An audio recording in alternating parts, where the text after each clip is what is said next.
Hello and welcome to Earth Ray Healing. Today we are going to demystify light language, which I like to call my soul language or soul tones. I've had so many people contacting me lately about light language in general and my light language. So I wanted to put this video together so I can direct people to it when I'm asked about light language. And also, even if you already know what light language is, you may remember something or see it differently after listening to this. So just a little bit about this video first. I'm loosely structuring this recording around one particular email that was sent to me. It was from someone wanting to know about light language, and they asked these questions that I'm going to bring up here. I thought that these questions were really great questions. I thought they may be questions that others may also have. So I will share my response to each question, plus I'm adding more information into this also. This video is time-stamped. You may need to listen to certain parts multiple times, so the timestamps are there if you want to skip around. Now, before I go any further, I need to put a disclaimer here.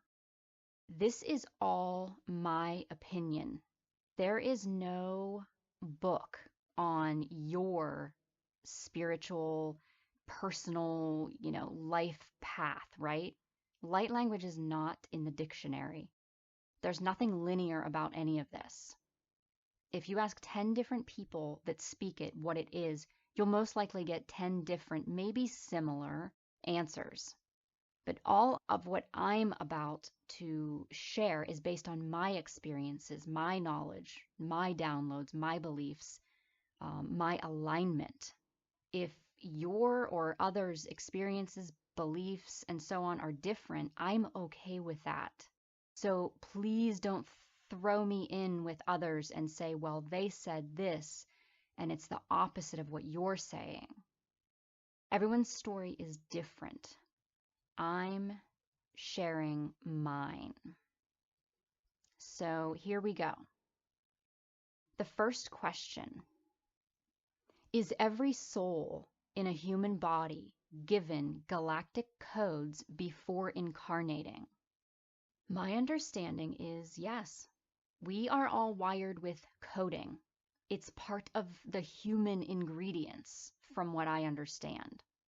And this person uses the word galactic, but you don't have to use that term. I see it as soul codes. Some coding is activated when we're born. Other coding is activated along the way during our lifetime, depending on life choices and our circumstances. Other coding is never activated. It lies dormant in the system because we choose not to activate it on a soul level. And just a little bit about codes or light codes and activations, okay? Because we're going to be using these terms throughout the video. In a more simplified way of understanding what codes are, it's information. It's information that turns into knowledge, that turns into wisdom. That's how I see it. Codes, soul tone codes, sun codes, rain codes, nature codes. It's information. Knowledge that you are recollecting, recalling, remembering. This information can cause an activation.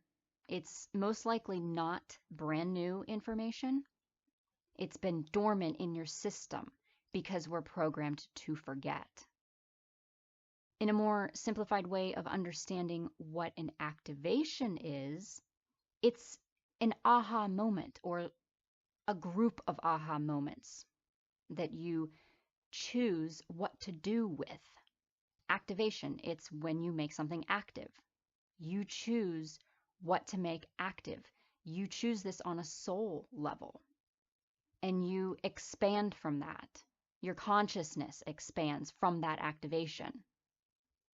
Okay, so light codes can cause activations. Activations cause expansion, expansion of your consciousness, igniting your own dormant power.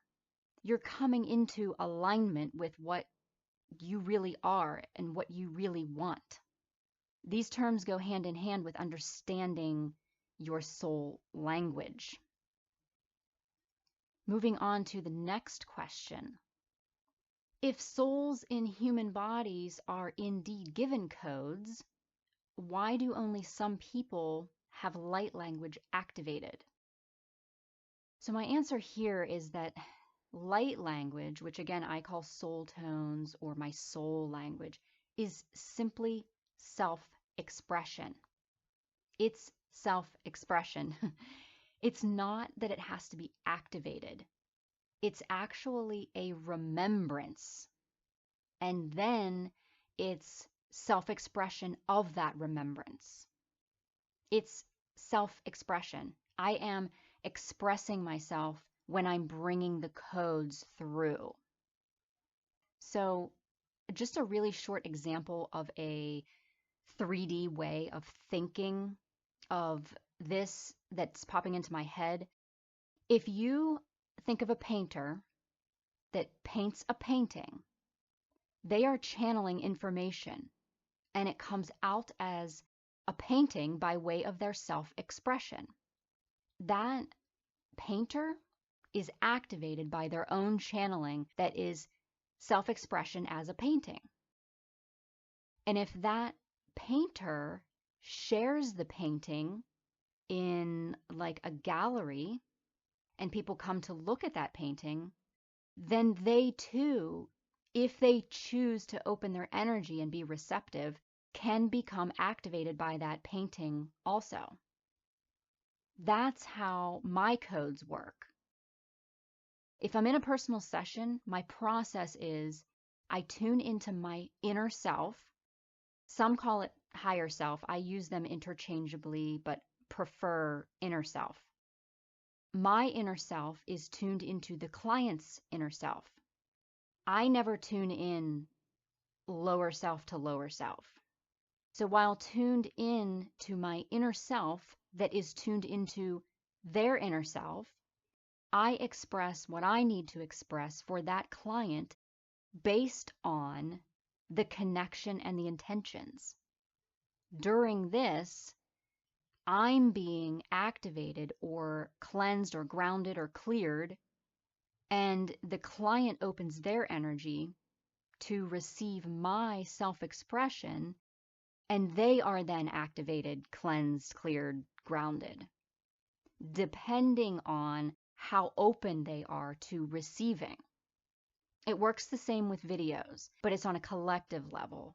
So I tune in a little bit differently for collective energies, but it's basically the same thing. Self-expression via me speaking my soul language. A little bit about my soul language. And I have this information in almost every video description. My soul language is self-expression of all the energies that I've integrated.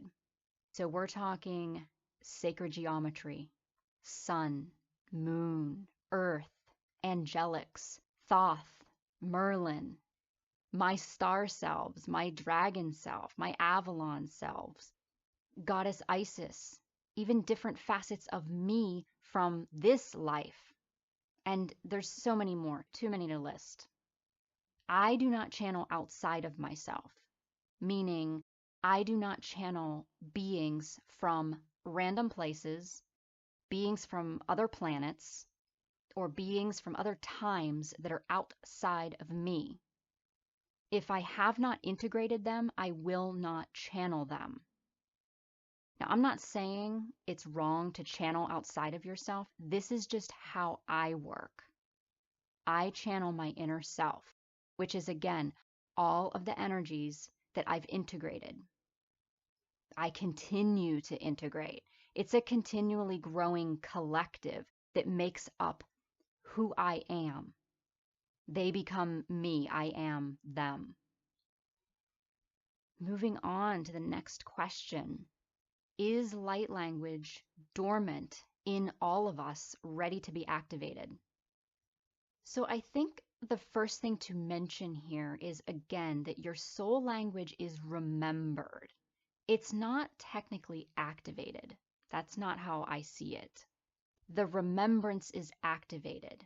It's remembered and then expressed. If you want to remember it, it's ready to be remembered. And if you are in that space where you are questioning it and you want to speak it or use your hands or whatever to express it, you most likely have indeed had that remembrance activation.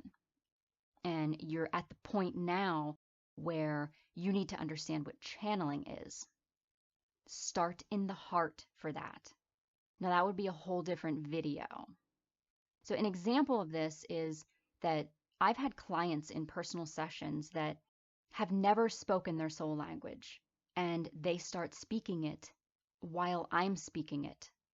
It's because I create space and I hold that safe space for that to happen if it wants to happen. The key is to be in your heart and to allow. And feeling safe is also very important. You have to be in a safe space, physically and energetically, in order to start channeling your soul language. You have to feel safe. So, if you want to activate this remembrance, it will be activated. It most likely already is activated. That's why you can listen to others' light language soul tones and receive from them. It's just a matter of learning to channel. Moving on to the next question. Does a person have to be chosen to use light language? So you probably already know my answer. It's no. Now, there may be some sort of pre-birth agreement with details or how you share it or use it or whatever, but the general answer is no. Think of this as asking, have only certain people been chosen to express themselves? Right? The answer is no. Now, moving on to the last question, which is actually a statement, and I replied to this person's statement. The statement is, I noticed that many people who use light language and share it with others are predominantly in their 30s. Now, my reply to this was that I don't think age or gender or anything really has anything to do with it. I'm 46 years old. I started speaking the codes a couple years ago. I was 44.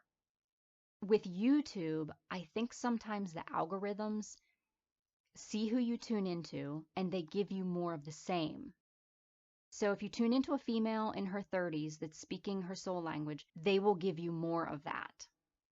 So yeah, age, gender, non-gender, race, things like this have nothing to do with remembering your soul language or bringing through these tones and sharing it. It has to do with recognizing and being in your heart, understanding your own energy.